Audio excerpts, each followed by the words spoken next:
Welcome to Caleb's Basketball Pod, big episode 100. And I didn't know on episode 100 we were going to have so much to talk about, but a lot happened in the NBA over the weekend. Most notably, the two big trades that happened, one being Anthony Davis going to Dallas with Max Christie and a first-round pick. Utah collecting some draft picks in a kind of two-way player, Jalen Hood. And LA collecting Luka, Maxi Kibo, and Morris from the Dallas Mavericks, that being the most notable one. But you also had the Bulls unload Zach LaVine's contract finally, as he got sent to Sacramento. San Antonio Spurs got De'Aaron Fox. And also Chicago got Zach Collins, Trey Jones, and Kevin Huerter. Not bad for Chicago. You went towards the younger direction, and you offloaded Zach LaVine's contract. We'll get to that in a little bit, but let's just touch on a couple things that happened today as well. And late last night, it was reported that the Golden State Warriors are no longer looking to trade for Jimmy Butler, with it being said he would not sign an extension in Golden State, so they aren't looking at that. But it's also been reported Golden State has looked nearly at every team's all-star and see if they're available to try and get something. And that's desperation. If you ask me, that's really desperate. But that's where they're at right now. Unfortunately, they're not in a good spot. They're in a really, really bad spot. They're in that spot where you just need to find something, anything. You just need to get one player, one type of thing to save your season. You feel like you're at that point. And it's close to that point, but you don't want to give up the future. So what I'm saying is, don't trade a bunch of young players, draft picks, this and that. It's not that time. If you have to rebuild and respectfully do right by Steph and send him somewhere where he can still compete, I think that's better than mortgaging everything you have for a season that may end up not working out anyway. So that's very interesting. It was reported they called about Kevin Durant from the Phoenix Suns. I haven't heard that Durant's necessarily available, but the Suns are looking around, and Durant is aware that they are looking around and shopping and seeing what they can get for him, see if maybe they can start that rebuild. And I think if KD goes, Devin Booker goes. And Bradley Beal said he's unwilling to waive his no trade clause because he don't want to uproot his family.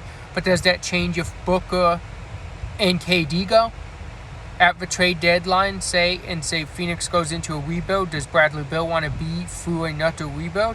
Does he end up saying, yeah, well, I'll waive my no trade clause? A lot can happen. We're just on Monday. A lot can happen before Thursday, so just stay tuned. Keep it locked in here, because I'll keep you updated. I'll keep you up with everything coming your way. But now let's get to those big trades. Those trades that I mentioned before. Let's talk about of all the different trades. I'm going to talk about the teams and what the teams are getting.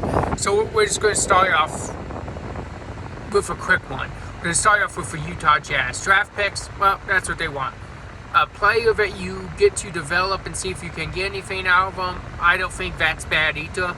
So I mean, it's not bad for Utah. All they had to do was give up $55K to each Lakers and Mavericks to make this work and get this player and get a couple second-round draft picks. That's not bad.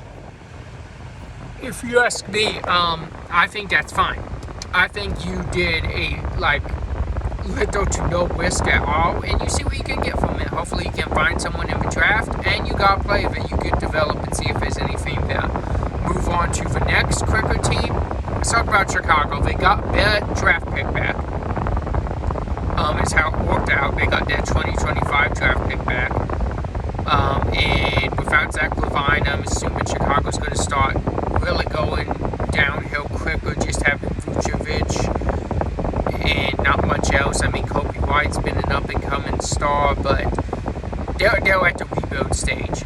You would imagine they're going to look to get rid of Lonzo Ball too. They're going young. They do have Kevin Horter, really good shooter. They have Zach Collins now and Trey Jones. Not bad pickups for them, if you ask me. I think they did pretty good on their pickup and on who they got. So I don't think there's anything wrong with that, and I think they got enough. If you ask me, they got enough out of Zach LaVine to not say that you traded him for nothing and you can build towards your future. I like it. And Zach Collins, he's a player a lot of championship teams I know would really love to have a guy like him. Great motor, smart player. Greg Popovich used him a lot when he was coaching before he had that stroke, and he hasn't been coaching, but Popovich kept him in the lineup and he used him a lot because he liked him. That's saying something. Now let's go to the Sacramento Kings. They got Zach LaVine, and they got rid of De'Aaron Fox. Necessarily, it's not what you wanted to do, but he wanted out, so you had to do it. And you respectfully, he was your star, he was your guy for the last few years, you respectfully gave him to the place he wanted to be. So I like that, and they do still get a chance to compete, probably make the play-in. I don't know necessarily the playoffs, probably get an early exit in either the play-in or the playoffs, depending on which one they make. But you have a shot to be competitive. They say the starting lineup now is going to be Malik Monk at the point guard position, Zach LaVine at the 2, DeMar DeRozan at the 3, Keegan Murray at the 4, and Domantas Sabonis at the 5. I mean, that's a small ball lineup, because I think defensively Sabonis loses you a lot at the defensive side when he's the center. I think he'd be better defensively to play at the 4. But, I mean, you get to run, you get move up and down the floor, which is what they've been doing. Run, get shots up. They'll be fine. Like I said, they'll compete. They'll surprise some good teams here, like every now and then. But that's probably going to be the highest they go with this roster. I think they really need to start or think about starting the rebuild in Sacramento, especially without De'Aaron Fox. But let's move on to the last part of that trade. Let's move on to De'Aaron Fox going to the San Antonio Spurs. This is what he wanted when I mentioned a couple podcasts ago that he wanted out and his preferred destination was San Antonio. I didn't necessarily think anything would happen until like maybe Wednesday or Thursday, but here we are. It happened Sunday. So, I mean, Sacramento did right by him. They got where they wanted to be.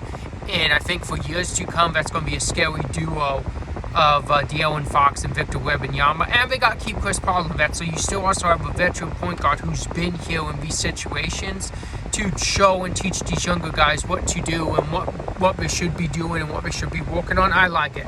All around, I think great trade for them. They got the best, in my opinion. They win that trade between the Bulls, Kings, and Spurs. Now let's move Dallas. Let's start off with Dallas. They got Max Christie. They got a draft pick. They got Anthony Davis. First off, I want to start by saying Max Christie had been coming into his own for the Lakers. It was reported Dallas wanted Dalton Connect, and the Lakers said no and talked them down into Max Christie. And if that's true, that's just bad management from the Dallas Mavericks. That's all I'm going to say. I'm not saying it's bad to get Anthony Davis. I'm not saying that at all. And I think this comes from the fact that you were winning without Luka. Not the top team, but you were winning enough without him to say, what if we have this defensive super lineup, so to speak, of all this length that you're going to get when you play Kyrie, Clay, P.J. Washington, Anthony Davis, and for the time being Daniel Gafford, eventually Derek Lively. Now you get play this defensive super lineup, and I don't think that's a bad thing. I think that's fine, and I think it works for now, but only now. I think you have the next 2 or 3 seasons to win with this team, and if you don't, you gave up your whole future to try and win 1 or 2 championships in the now, and that's just unfortunate, and it's just kind of sad, in my opinion. But Luka had just bought the $15 million mansion in Dallas. getting ready to TriStar family there. And that was just last week, and Vinny gets traded the very next week. So it's a rough business, and it really sucks, and Dallas fans are not happy. And I don't think it's no shade at Davis or Christie, but you gave up your future for the now. And I think that part hurts a little bit. But now we flip to the Lakers side. So do I think LeBron and Doncic works? Not really. I'm just gonna say this: LeBron is really good. He's your number one guy. He's still been your number one guy. Even with Davis, we've tried to make Davis the number one guy. It's still been LeBron. Okay. Well, what does LeBron play best with? LeBron plays best with a number two that can come off the ball and catch and shoot and do that and move without the ball. Luka's not that guy. Luka's not the catch and shoot, move without the ball guy. LeBron's not the catch and shoot, move without the ball guy. So who's going to take the back seat here? I mean, for the Lakers, you're bringing Luka in, and you're saying now he's our future. You're saying because LeBron's leaving in probably a season or two retirement, you're saying Luka's our future now. So does LeBron embrace being the number two? Because we have yet to see LeBron really ever embrace being the number two. And if he does embrace being the number two, what does that look like? Because we see a lot of LeBron just standing around when he's not running with the ball in his hands. We can't have that. And you don't have a big. You really don't have any type of decent big on the Lakers at all, because you didn't even have a center when Davis was there. And like I said, it's just who's the guy. Does Vieto figure out how to play and move without the ball, because you need to. You can't just stand there. And also, I just want to take it back to this. So when Kyrie and Luka were forced put together in Dallas, the complaint about being on that Dallas Mavericks team was that there was a lot to stand in and watching Kyrie and Luka do their thing. And that was it. That's all you got to do. You just stood around and you watched them do their thing, and if they decided to pass it to you, you took your shot. There's going to be even more of that with LeBron and Luka in LA. And I'm not saying it's not a good fit. And LeBron and Luka, two of the smartest players in the league currently right now. Of course, they can figure it out, but it may not be as easy as people think to figure out. I hope it works out for them, but I mean, I'm just saying, don't expect like great results to start you off and this and that in championship. I think they're further away from a championship now than they would have been if they would have kept AD and got a few shooters. But that's just my opinion. I could be wrong on it, but it'll be interesting to see how it goes. And me personally, I can't wait to see how really all of these teams look. The new style of play that they're going to have to do because of the new personnel. It's going to be fun and interesting watching. It always is around the trade deadline. I also think other teams, because of this Dallas trade, may be forced to have to try and go get it now because of the fact Dallas is trying so hard to go get it now. And by it, I mean an NBA championship. So other teams may be forced to make their move now because now's your window. It'll be interesting to see, and we'll see how it plays out. But like I said, it should be very fun and very interesting. Stay tuned, and I'm sure we'll have more news before the next episode on Wednesday, so stay tuned.